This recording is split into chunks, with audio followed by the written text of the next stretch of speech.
Hello, everybody. Scott Golden here with the Golden Opportunities Coaching YouTube channel. Welcome to those of you who are new. Welcome back to those of you seasoned veterans of what we do around here. What we do around here is bring about conversations of a psychological, mental health, emotional health paradigm. We do that as often as we can, usually several times per week. This leads to hopefully help for you and a bit of a discussion on a variety of coaching and health related topics. So, some things that are going to attract a person to you and the value of attraction is today's topic. If you're trying to make 2022 the year you make better friends, the year you find a partner, the year that things change for you for the better in a social context, this can be helpful for you. Please feel free to reach out if you're looking for one-to-one coaching. You can do that at PO Perception, or you can do that on Twitter. That is the Twitter handle, or you can reach out through the About Me section of this YouTube page. Either one will lead you in a direction of setting up a conversation with me or a member of my team, and then we can go from there.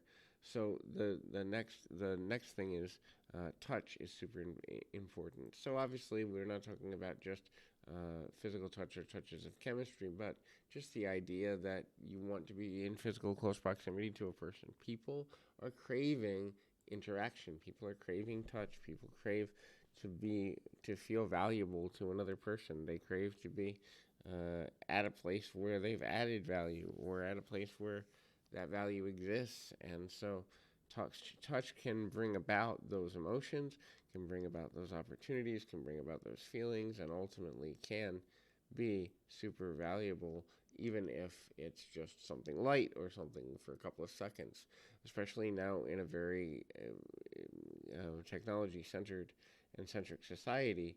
That absence of reality is there.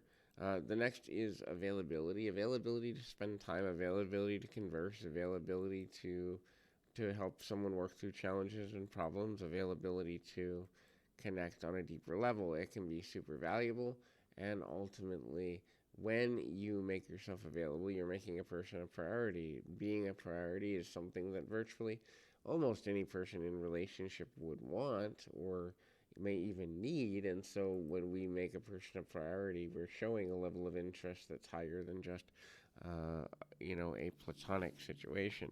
Attractiveness, because of the availability to make oneself available, is also important. The next thing is leadership. So, believe it or not, most people want to feel safe with the people that are around. That makes sense, right?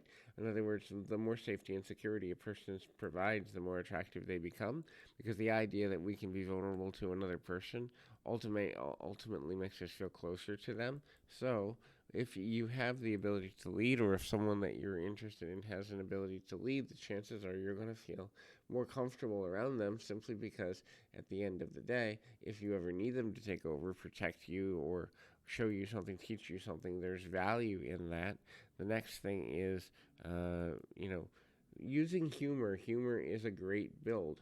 Look, life is often complicated, or people perceive it to be complicated. I tend to believe life is simple, but it's made complicated by idiocy and by overcomplicating things. But for a lot of people, people believe that life is really complicated, complex, and difficult. And so, if a person can use humor as a way to kind of take away mindset from the distractions, take away mindset from the frustrations, take away mindset from the difficulties, it ultimately builds a better quality of relationship. And using humor is one way to do that. The next is eye contact and body language. When a person is willing to make consistent eye contact, there's value in that. There's connectiveness in that. And when we begin to understand not only the need to do that, but the benefit of doing that in a way that makes sense and in a way that connects on a deeper level, then we're using our body and we're using connectedness as a way to build rapport. When we begin to build rapport, there's value in that rapport building process overall, and that value translates into better quality relationships at the end of the day, and that is super, super helpful. So hopefully that is beneficial to you. I encourage you, keep your feet on the ground, your mind in the moment. Until next time, everybody.